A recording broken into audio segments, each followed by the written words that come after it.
Welcome back to the channel and a relatively foggy Munich. Hope it doesn't spoil your enjoyment of the video too much. Today I'm talking about release speed, how you generate release speed and how you can, through the release speed, hit the golf ball further.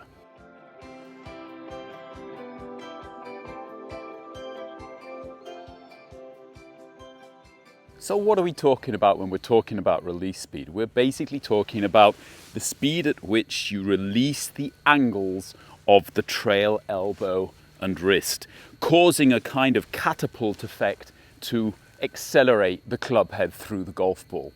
And timing this release and creating this release is something that's been talked about in many videos before. Before I want you to watch this video though, I would really like you to check out this one above, which basically talks about your body speed, your rotational speed, which is going to govern indirectly the release speed. Your hands and arms shouldn't be able to move faster than your body. If your arms and hands are accelerating and your body is standing still, then you might well get a good club head speed, but you're not going to find the golf ball. So it's very important, first of all, to get a good body speed, a good rotational speed, and by doing that you will be able to actually then generate more hand speed and indirectly increase your release speed. So what are we talking about when we're talking about hand speed and release speed? Well, basically we're talking about the downswing after the transition. As you change directions in the downswing, you will actually see that the hand speed will be relatively low at the top of the swing because you're not really doing anything with your arms and hands at all. On the contrary, you'll be able to see down the line that there is a slight bending of the trail elbow and even an increase in the trail wrist bend at the top of the swing as you go into this transition. And this is all potential energy that you have. If you're trying to hit the golf ball further, then obviously taking it back further, getting more bend is all going to be beneficial to hitting the golf ball further. But obviously every use of a joint is also going to cause problems in coordinating the straightening of these joints and getting the club back square on the ball.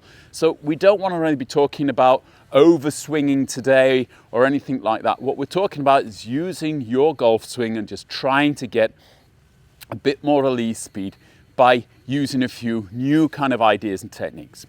The transition then is governed primarily by the body. You have this change of directions in your hips and legs, you have this change of direction in your shoulders, and by getting the feeling that your trail side is crunching and pulling down, the trail shoulder will actually help the trail arm to be pulled into the side of your body while the hips are opening. And this is actually going to be pulling the hands and arms down and accelerating them down towards the golf ball. You should not have to be doing anything actively with your arms and hands at this time. What they are actually doing is resisting the forces of the golf club. The weight of the golf club is being pulled down so that the arms don't crumble, that they actually keep their width. And as you pull down into this position, what we would call the release position, with your hips rotated to the target, your shoulders are round about parallel where they started, and your trail elbow very close and slightly in front of your trail hip. This is when the release goes or starts, and this is basically what we're talking about hand speed. Your hand speed should have reached its highest point by there. So you can see it's not a question of pulling the thing down with your arms, because if you do that, you won't be able to get your body rotated. You've got to get the hand speed over the rotational speed. And that's what I was talking about in the last video. The faster that you can rotate your shoulders, the faster you'll be able to bring the hands down. When we're talking about release speed, strangely enough, we're not talking about accelerating the hands.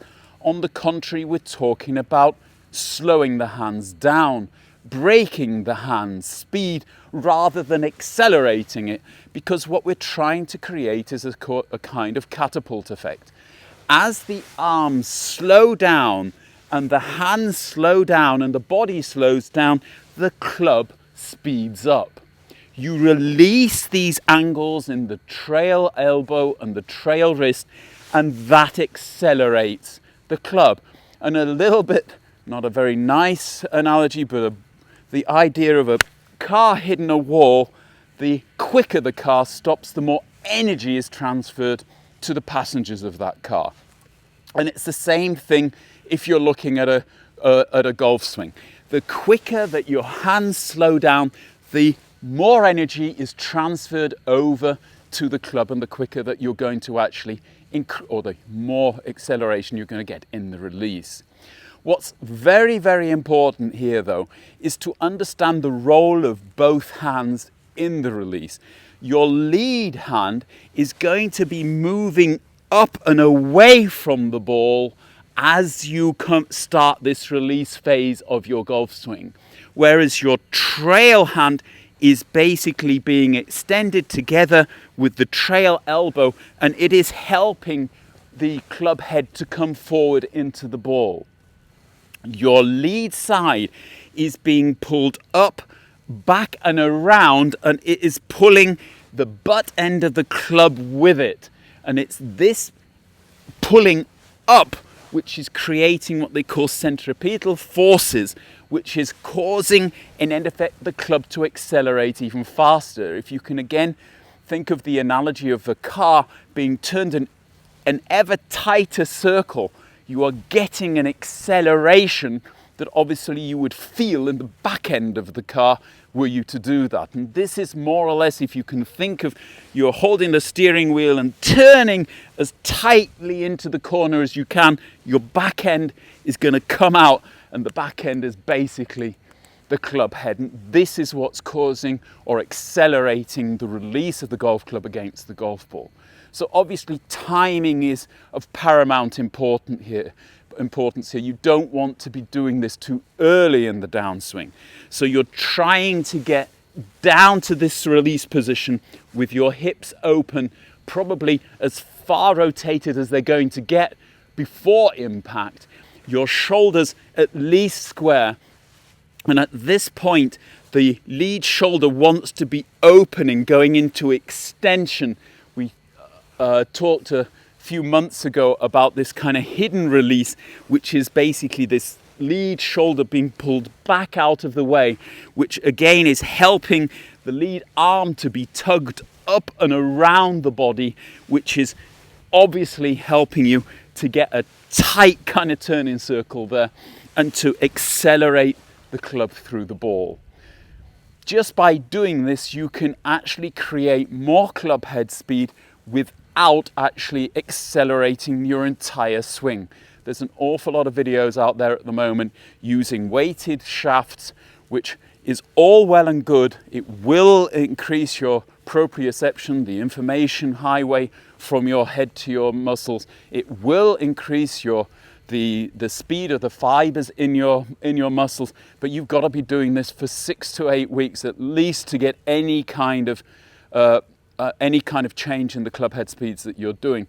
That will work, but it is very much determined on the sequence of your golf swing. If you have a poor golf swing which you speed up, you're just going to lose more golf balls. If you can get this movement working correctly, you can basically hit the golf ball further without really doing anything much quicker. And as we get older in life, you can imagine we aren't necessarily getting quicker as we get older. So a little bit better technique, and you might actually find you're going to win a couple of meters or yards on your drives just by basically improving the way that you're releasing the club through the ball. So once again, a very quick kind of summary.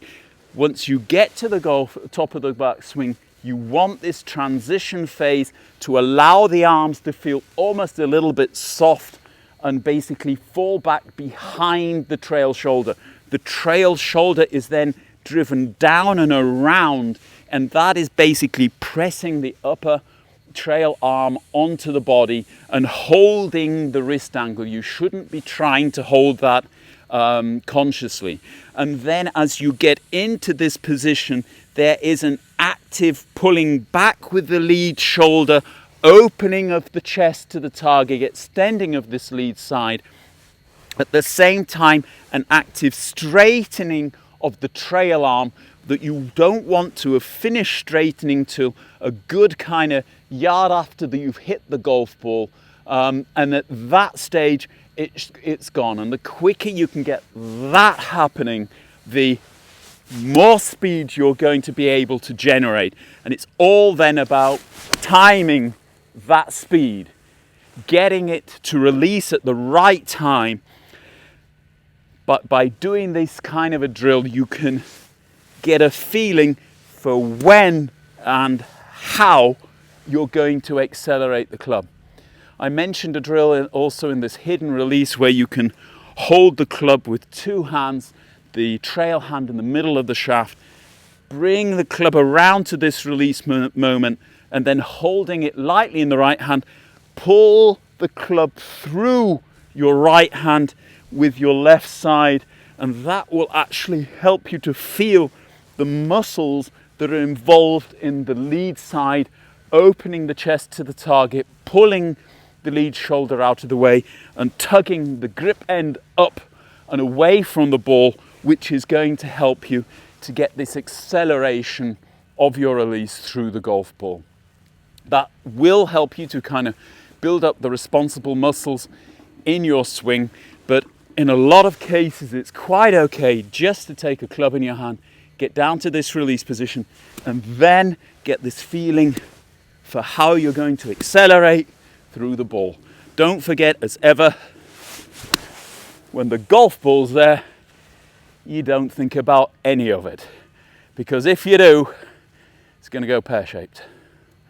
Hope you liked it. If you did, as ever, hit the like button. If you haven't subscribed to me yet, please do so. Thanks again to all of my patrons. If you would like to become a patron, I shall leave a link below. Until the next time, bye-bye now.